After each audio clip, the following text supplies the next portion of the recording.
قل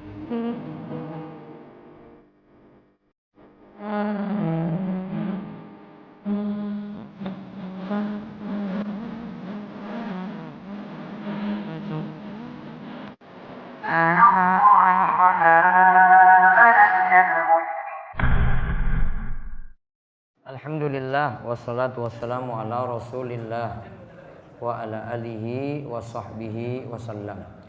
Puji syukur kita panjatkan pada Allah. Salawat dan salam semoga tercurah pada junjungan kita Nabi besar Nabi Agung Muhammad sallallahu alaihi wasallam. Baik, kita masih berada pada landasan keempat. Landasan pertama ikhlas, yang kedua jalan kebenaran hanyalah satu, yang ketiga pemahaman salaf, yang keempat kemuliaan dengan majelis ilmu. Baik, halaman 142. Dan dari jalan Asy-Sya'bi dari Masruq dari Abdullah bin Mas'ud, beliau berkata, tidaklah datang kepadamu suatu zaman melainkan lebih buruk dari zaman sebelumnya. Ketahuilah bahwasanya aku tidak bermaksud dari ucapanku ini seorang pemimpin yang lebih baik daripada pemimpin lainnya, dan tidak pula yang aku maksudkan suatu tahun yang lebih baik dari tahun lainnya. Akan tetapi yang dimaksud adalah kepergian para ulama dan para fuqaha. Lalu kamu tidak memperoleh para pengganti mereka. Kemudian datang suatu kaum yang memberikan fatwa-fatwa dengan logika mereka. Nah, lihat fatwa-fatwa dengan logika mereka. Siapa itu? Hah? Siapa? Ahlu filsafat, ahlul kalam. La ya'ti alaikum zamanun illa wa huwa syarrun mimma kana qablahu. Tidaklah datang kepadamu suatu zaman melainkan lebih buruk dari zaman sebelumnya. Amma inilah a'ni amiran khairan min amirin wala aman khairan min amin walakin ulama'ukum wa fuqaha'ukum yadhhabun summa la tajiduna minum khulafa wa yaji'u qaumun yaftuna bi ra'yihim. Ketahuilah bahwasanya aku tidak bermaksud dari ucapanku ini seorang pemimpin yang lebih baik daripada pemimpin lainnya, dan tidak pula yang aku maksudkan suatu tahun yang lebih baik dari tahun lainnya. Akan tapi yang dimaksud adalah kepergian para ulama, para fuqaha. Lalu kamu tidak memperoleh para penggantinya, tidak ada regenerasi lagi.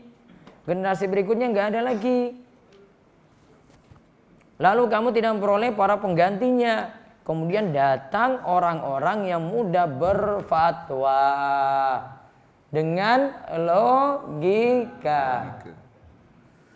Terus penulis mengatakan metode menghilangkan suatu kesamaran makna dengan menggunakan ucapan-ucapan salaf merupakan penyenang hati dan penyejuk pandangan bagi Ahlussunnah. Apa yang diungkapkan oleh Ibnu Mas'ud di atas, yaitu kerusakan yang dimaksud bukanlah dalam masalah harta dan kekuasaan, tetapi semakin minimnya ilmu agama. Nah itu diberi catatan, semakin minimnya ilmu agama. Bukan karena kekurangan harta, bukan karena hilangnya kekuasaan, namun karena minimnya ilmu agama. Lanjut lagi. Akan tetapi semakin minimnya ilmu agama adalah benar dan berada di atas dasar-dasar agama yang kokoh. Sebab mayoritas manusia dalam masalah harta, benda, dan kekuasaan, mereka sangat memelihara dan menjaga hubungan dengan keduanya. Nah, saat ini pun juga harga-harga naik. Masih bisa nggak orang hidup saat ini? Masih bisa nggak? Bisa. Bukan masalah pada itu, bukan masalah pada harta.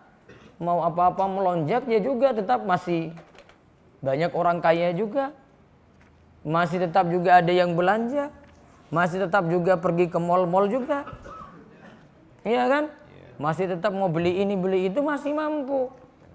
Kerusakan kita itu bukan pada harta tadi, namun pada kurangnya ilmu. Terus, tidakkah engkau mendengar pemberitaan Allah Subhanahu wa taala tentang penyesalan yang amat mendalam dari golongan orang-orang yang menerima kitab catatan amal-amal mereka dengan tangan kiri sambil berkata dalam surat Al-Haqqah ayat 28 sampai 29, hartaku sama sekali tidak berguna bagiku, kekuasaanku telah hilang dariku. Nah, lihat, ma'agna anni maliya halaka anni sultaniya. Hartaku sama sekali tidak berguna. Terus kekuasaanku juga telah hilang dariku. Berarti harta tidak lagi manfaat, kekuasaan tidak lagi manfaat. Ya manfaat tinggallah ilmu nanti di akhirat. Terus.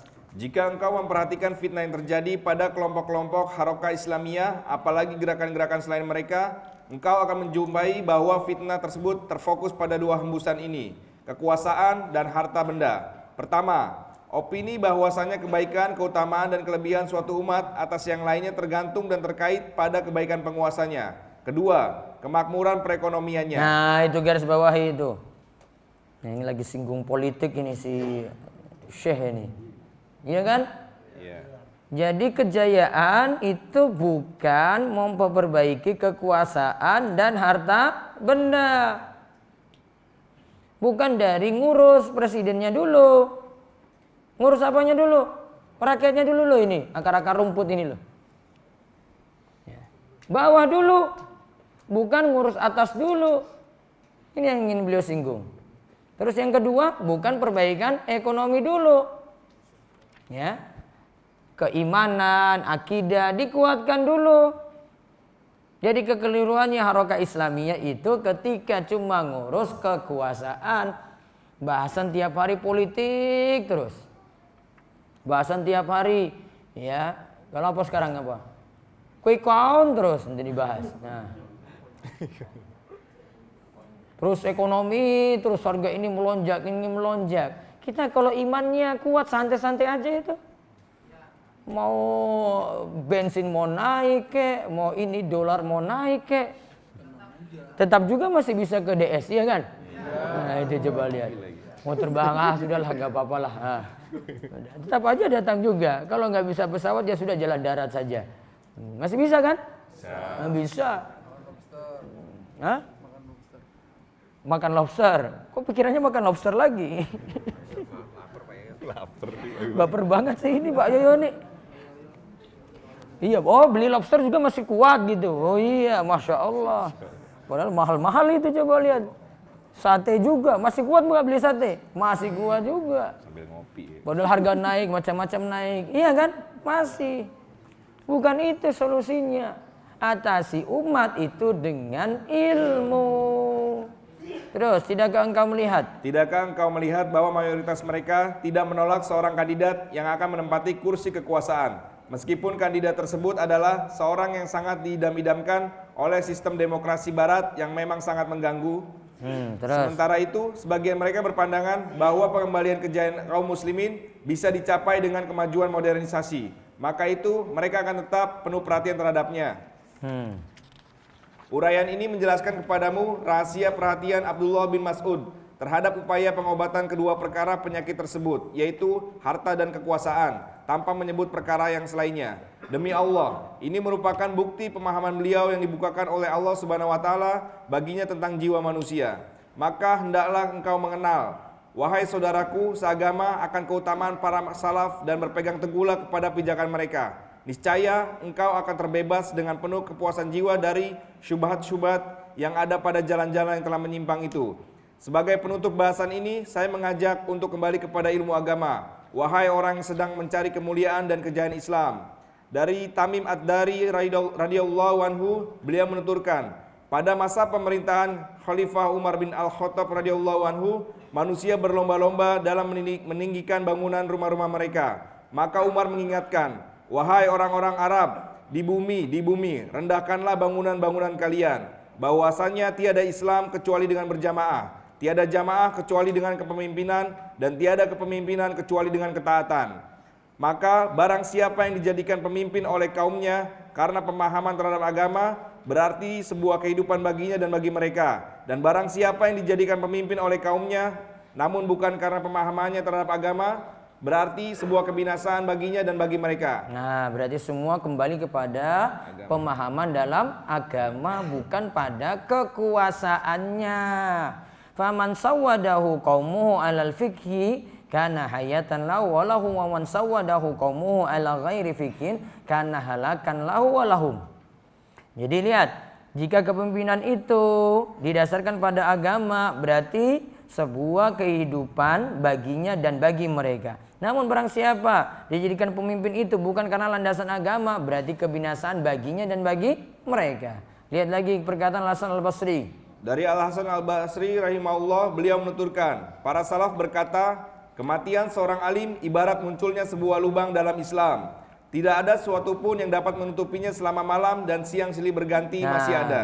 Lihat perkataan Hasan Al-Basri ini bagus sekali. Kalau ulama itu meninggal dunia, ya, ulama itu meninggal dunia itu memiliki lubang dalam Islam. Artinya ada sesuatu yang kurang dalam agama ini. Makin banyak atau makin hilang ilmu tadi berarti makin banyak lubang. Dan tidak mungkin tertutupi kecuali dengan ilmu lagi. Terus dari Hilal bin Khabbab. Dari Hilal bin Khabbab ia berkata, aku bertanya kepada Sa'id bin Jubair, wahai Abu Abdillah, apa tanda kebinasan manusia? Beliau menjawab, apabila ulama-ulama mereka telah wafat. Nah, kebinasan manusia ketika ulama-ulama telah meninggal dunia. Nah, itu berarti kesimpulan dari bahasan ilmu dulu, baru pengantar tadi. Artinya kita mulai bisa jaya dengan ilmu dan juga dengan adanya para ulama. Ya, baik, break 1 menit.